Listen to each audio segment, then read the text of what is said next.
ప్రస్తుతం మనం కూకట్పల్లిలోని కేపీహెచ్పీలో ఉన్నాము. ఇక్కడ చిన్నపిల్లల అవగాహన సదస్సును ప్రజాబంధు పార్టీ అధ్యక్షుడు రంజిత్ తోఫీర్ గారు ఏర్పాటు చేశారు.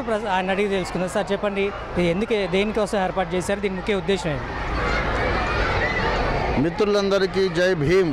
ప్రత్యేకంగా మా హృదయ భారము, మా జీవితాశయం ఏంటంటే, గత 15 సంవత్సరాలుగా నేను ఒంటిపూట భోజనం చేస్తూ దీక్షతో నేను పనిచేస్తున్నటువంటి కార్యక్రమం ఏంటంటే, అంబేద్కర్ రైట్ ఇండియా బిల్డప్ చేయాలని. భారతదేశంలో 130 కోట్ల మంది ఆలోచన విధానం అంబేద్కర్ మహాశయుని యొక్క ఆలోచన విధానం లాగా ఉండాలనేది మా జీవితాశయం.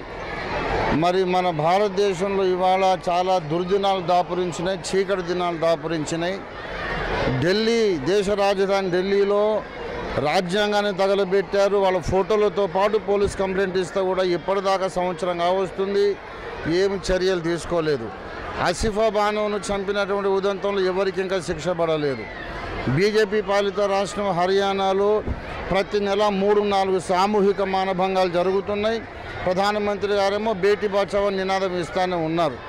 కనుక ఇదంతా ఒక రాక్షస పరిపాలన కొనసాగుతూ ఉంది. వీటన్నిటికీ పైన బాబాసాహెబ్ ఎవరు, ఆయన రాజ్యాంగం రాయలేదనే ప్రచారం కూడా ఈ బీజేపీ ప్రభుత్వం వాళ్ళు, కార్యకర్తలు, ఆర్ఎస్ఎస్ కార్యకర్తలు చేస్తూ ఉన్నారు. బాబాసాహెబ్ మీద దేశ ప్రజలకు ఉన్న గౌరవాన్ని తగ్గించడానికి కుట్ర జరుగుతూ ఉన్నది. రాజ్యాంగాన్ని తగలబెట్టడం అందులో ఒక భాగమే. ఈ మధ్య నిన్న కాక మొన్న ఏప్రిల్ 13వ తారీఖున హైదరాబాద్ నగరం నడిబొడ్డున బాబాసాహెబ్ అంబేద్కర్ విగ్రహాన్ని దారుణంగా ధ్వంసం చేసి చిన్నాభిన్నం చేసి పగలగొట్టి దాన్ని డంప్ యార్డుకు తరలిస్తూ ఉంటుండగా, తీసుకెళ్తూ ఉంటుండగా ప్రజా సంఘాలు పట్టుకున్నారు. ఈ విషయంలో ఇప్పటి వరకు కేసీఆర్ ప్రభుత్వం క్షమాపణ చెప్పలేదు, వివరణ ఇవ్వలేదు, కనీస స్పందన లేదు. ఎన్ని ప్రజా సంఘాలు ఖండిస్తున్నాయి కానీ ప్రభుత్వం మాతో నిమ్మకు నీరెత్తినట్టు, కనీసం వాళ్ళకి చేమగుట్టినట్టు బాధ లేకుండా. ముఖ్యమంత్రి గారు కనీసం అంబేద్కర్ జయంతి రోజు ఎటువంటి కార్యక్రమాల్లో కూడా పాల్గొనలేదు. దీన్ని మీరు ఏ విధంగా ఖండిస్తారు? నేను తీవ్రంగా ఖండిస్తున్నాను. ఖండించడమే కాదు, అంబేద్కర్ జయంతికి ముఖ్యమంత్రి గారు రాకపోవడం చూస్తే అసలు ఆ విగ్రహాన్ని పగలగొట్టడం లోపల ముఖ్యమంత్రి గారి ఆశీస్సులు కూడా ఉన్నాయేమోనని మాకు అనుమానం వస్తుంది. మా అనుమానాన్ని తొలగించాల్సిన బాధ్యత ముఖ్యమంత్రి గారి మీదనే ఉన్నది. దేశంలోని దళితులు, బీసీలు, మైనారిటీ వర్గాలు అందరికీ ఇప్పుడు అనుమానం ఉంది. ప్రభుత్వమే కావాలని అంబేద్కర్ మీద ఈ అవమానకరమైన వైఖరి అవలంబిస్తూ ఉందని. కనుక వెంటనే ప్రభుత్వం స్పందించి దానికి కారకులైన వారు, ఈ విగ్రహ విధ్వంసానికి కారకులైన వారు, ఒకవేళ వాళ్ళు ప్రభుత్వాధికారులైనా సరే, మామూలు పౌరులైనా తీవ్రమైన కఠిన చర్యలు తీసుకోవాలని మేము డిమాండ్ చేస్తున్నాం. మరొక విషయం, ఈ విషయంలో చాలా శాంతియుతంగా నిరసన వ్యక్తం చేస్తున్నటువంటి మందకృష్ణ మాదిగ గారు, ప్రజానాయకులు, నిస్వార్థ ప్రజానాయకులు, ఆయన శాంతియుతంగా ఆయన ధర్నా చేస్తూ ఉంటే ఆయన హౌస్ అరెస్ట్లో పెట్టారు. హౌస్ అరెస్ట్ అంటే దాని వెనుక హోమ్ డిపార్ట్మెంట్ ఉంది, పోలీస్ డిపార్ట్మెంట్ ఉంది, ప్రభుత్వం ఉంది. ఒక ప్రజానాయకుడిని ఎందుకు హౌస్ అరెస్ట్ చేశారు? ఆయన విధ్వంసానికి పిలిపివ్వలేదు, అల్లర్లకు పిలిపివ్వలేదు. నా కార్యకర్తలందరూ ప్రశాంతంగా నిరసన వ్యక్తం చేయమన్నారు. ఆయన ఎందుకు లోపల ఆయన గృహ నిర్బంధంలో పెట్టారు, హౌస్ అరెస్ట్లో చేశారు?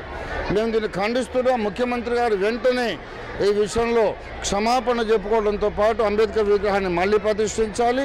మందకృష్ణ మాదిగ గారిని వెంటనే ఆ గృహ నిర్బంధం నుంచి విడుదల చేయాలని మేము డిమాండ్ చేస్తున్నాం. ప్రజాబంధు పార్టీ తరఫున మీరు ఎటువంటి ఆశయాలు మీరు కొనసాగిస్తున్నారు?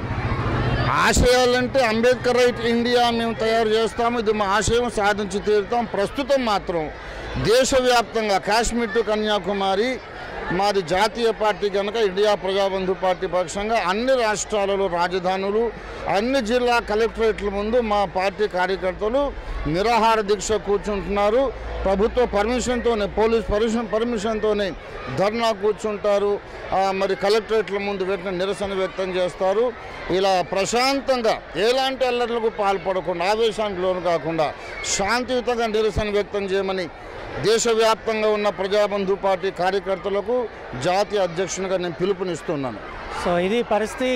ఇక్కడ మనం చూస్తే కూకట్పల్లిలో ఖచ్చితంగా దళితులందరినీ కూడా అణచివేస్తున్నారని చెప్పి రంజిత్ తోఫీర్ గారు చెప్తున్నారు. అట్లాగే అంబేద్కర్ విగ్రహాన్ని కూల్చేయటం కూడా దాన్ని తీవ్రంగా ఖండిస్తున్నారు. మందకృష్ణ మాదిగని వెంటనే విడుదల చేయాలని చెప్పి డిమాండ్ చేస్తున్నారు. కెమెరామెన్ గోవింద్తో వినయ్, PG న్యూస్, కూకట్పల్లి. జై భీమ్.